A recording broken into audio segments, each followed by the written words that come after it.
Hello everyone, welcome to lucky education. और आज हम देखेंगे chapter number 10 transport and communication. Book है हमारी इंडिया पीपल एंड इकोनॉमी। इसके एमसीक्यू हम डिस्कस करने वाले हैं। डेली एग्जाम डोज का ये लेक्चर नंबर 4 है। 3 लेक्चर ऑलरेडी आ चुके हैं, तो उनको भी आप देख सकते हो।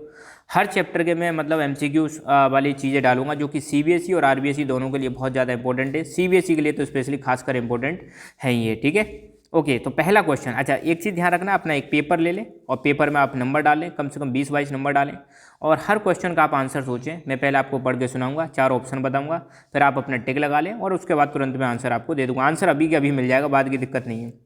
Which element is not sent through communication. तो यहाँ पे बात की जा रही है कम्युनिकेशन के थ्रू क्या चीज़ नहीं भेजी जाती है। Views, ideas, messages, passengers. अब देखो, कम्युनिकेशन का मतलब क्या होता है, एक व्यक्ति मतलब अपनी किसी इन्फॉर्मेशन को, अपने आइडियाज़ को, व्यूज को, मैसेजेज को एक व्यक्ति से दूसरे व्यक्ति तक पहुंचाना क्या कहलाता है? कम्युनिकेशन कहलाता है।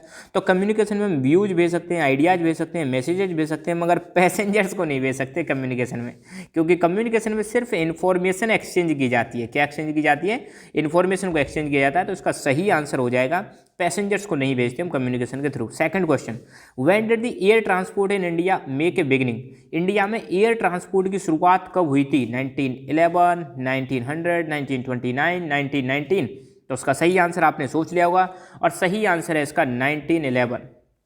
थर्ड क्वेश्चन है, what is the length of inland waterways in India. India में इनलैंड वाटरवेज की लेंथ कितनी आपको बतानी है? 14,000, 14,200, 40,300, 40,500। तो सही आंसर आपने सोच लिया होगा और इसका सही आंसर है 14,500। ये है इनलैंड वाटरवेज की लंबाई इंडिया में।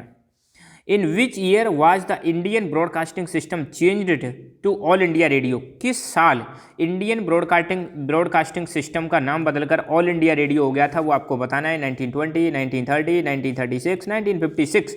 तो इसका सही आंसर है आपका 1936। 1936 में बन जाता all India radio. Okay. When was the first railway ran in India? India में सबसे पहले रेल कब चली थी? 1833, 1843, 1853, 1863। तो ये तो आपको पता होगा। इंडिया में सबसे पहले जो रेल चली थी वो चली थी 1853। किसके बीच में चली थी? मुंबई से थाने के बीच में चली थी। लगभग 34 किलोमीटर का ये रूट बनाया गया था। तो मुंबई से थाने के बीच में रेल चली थी भारत में सबसे पहले 1853 में, लॉर्ड डलहौजी के टाइम पर। ये चीज़ आप ध्यान रखना। In which year was the National Highway Authority of India NHAI operationalise. तो NHAI जो है National Highway Authority of India, जो कि नेशनल हाईवेज के कंस्ट्रक्शन, मेंटेनेंस, ऑपरेशन के लिए जिम्मेदार है, ये किस साल ऑपरेशनल हुई थी? किस साल मतलब काम करने स्टार्ट कर दिया था इन्होंने? तो 1880, 1885, 1990 और 1995। तो इसका सही आंसर है 1995 में NHAI ने अपना काम करना स्टार्ट कर दिया था। ये चीज़ आप ध्यान रखना। Which stations are joined by north south corridor. कौन नॉर्थ साउथ के द्वारा कौन कौन से स्टेशन यहाँ पे ज्वाइन किए जाते हैं? कौन कौन सी 2 जगह को जोड़ा जाता है नॉर्थ साउथ कॉरिडोर के द्वारा? तो श्रीनगर कन्याकुमारी, दिल्ली चेन्नई, जयपुर सलेम, पटना कोची। तो इसका सही आंसर है श्रीनगर से कन्याकुमारी। ठीक है, कन्याकुमारी को श्रीनगर से जोड़ रहा है ये, है ना। विच of the following rulers built the grand trunk road. Grand trunk road जिसको हम बोलते हैं GT रोड। GT रोड किसने बनवाया था भाई? हुमायूं, शाहजहां, शेरशाह सूरी, अकबर। तो सही आंसर है इसका शेरशाह सूरी ने बनवाया था ग्रैंड ट्रंक रोड। एक्चुअली इसका नाम तो पहले था शाही रोड था। इसका नाम पहले क्या था? शाही रोड था। बाद में इसका नाम कर दिया था ग्रैंड ट्रंक रोड और इसी में से फिर बन जाते हैं 2, नेशनल हाईवे नंबर 1 और नेशनल हाईवे नंबर 2। अब मैं आपको एक क्वेश्चन दे रहा हूँ, नेशनल हाईवे नंबर 1 कहाँ से कहाँ तक और नेशनल हाईवे नंबर 2 कहाँ से कहाँ तक है, ये आपको कमेंट करके बताना है। Which is the longest national highway in India. India में सबसे लंबा नेशनल हाईवे कौन सा है? NH1, NH7, NH5, NH3। तो इसका सही आंसर है NH7 जो है सबसे लॉन्गेस्ट हाईवे है अपने इंडिया का। क्वेश्चन मैं आपको देता हूं, NH7 की लेंथ आपको कमेंट करके बतानी है। NH7 की लेंथ कितनी है? ठीक है। What is the length of India's coast line including islands. India की कोस्ट लाइन कितनी है आइलैंड को जोड़कर? 7,000, 7,500, 7,501, 7,517। तो इसका सही आंसर है 7,517 kilometre. In which of the following year the first radio programme was broadcast. किस साल पहली बार पहला प्रोग्राम रेडियो पर ब्रॉडकास्ट हुआ था? 1911, 1936, 1927, 1923। तो सही आंसर इसका आपने सोच लिया होगा और सही आंसर है, बिल्कुल सही सोचा आपने, 1923।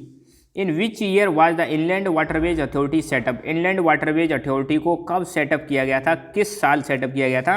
1880, 1986, 1996, 2006। तो आपको सही आंसर इसका बताना है और सही आंसर है 1986 में इनलैंड वाटरवे अथॉरिटी को सेटअप किया गया था। In how many zones has Indian railway system been divided? Indian railway system इतना बड़ा है कि इसको जोन्स में डिवाइड कर रखा है, तो कितने जोन में डिवाइड किया है? 9, 12, 16, 14।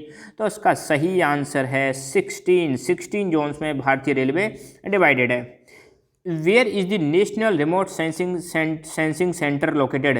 तो किस जगह पर national remote sensing centre located है? हैदराबाद, पुणे, जयपुर, बेंगलोर। तो इसका सही आंसर आपने सोच लिया और सही आंसर है Hyderabad. What is the length of broad gauge railway? तो ब्रॉड गेज की लेंथ कितनी है? 1.5 मीटर, 1.6 मीटर, 1.7 मीटर और 1.8 मीटर। तो उसका सही आंसर आपने सोच लिया होगा और सही आंसर है 1.6 मीटर। अच्छा, एक क्वेश्चन मैं आपको यहाँ पर देता हूँ। नैरो गेज जो होती है उसकी लेंथ आपको बतानी है कितनी होती है ना, और मीटर गेज की भी बतानी है, मीटर गेज की लेंथ कितनी होती है। Which of the following is not a purpose of INSAT? INSAT का इनमें से आपको बताना है कौन सा पर्पज नहीं है। Telecommunication, meteorological, observation for various data programmes, all of the above. तो इनमें से एक भी इसका पर्पज नहीं है, ऑल ऑफ द अबव इसका सही आंसर है। Which body started radio broadcasting in India in 1923?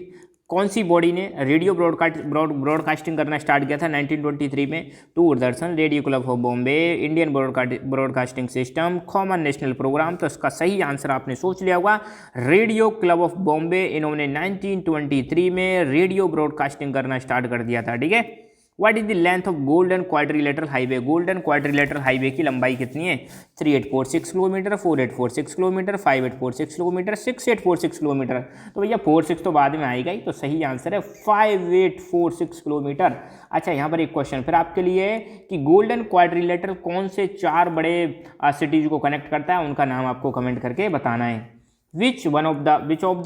Which of these is a system of mass communication? इनमें से आपको बताना है कौन सा मास कम्युनिकेशन का सिस्टम है। Television, newspaper, radio, all of these. तो देखो, मास कम्युनिकेशन क्या होता है? किसी इन्फॉर्मेशन को जनता तक पहुंचाना, ज़्यादा लोगों तक पहुंचाना, वो होता है मास कम्युनिकेशन। तो मास कम्युनिकेशन, टेलीविजन भी मास कम्युनिकेशन का साधन है, न्यूज़पेपर भी मास कम्युनिकेशन का साधन है, रेडियो भी मास कम्युनिकेशन का साधन है। तो सही आंसर हो जाएगा all of these. Which one of the following constitute the maximum length of the roads in India? यहाँ पर 4 तरह के रोड दे रखे हैं, तो आपको बताना है इनमें से सबसे ज़्यादा लेंथ किसकी है। National highways, state highways, district roads, rural roads. तो सही आंसर आपने सोच लिया होगा और सही आंसर है रूरल रोड्स सबसे ज़्यादा है इंडिया में, ध्यान रखना।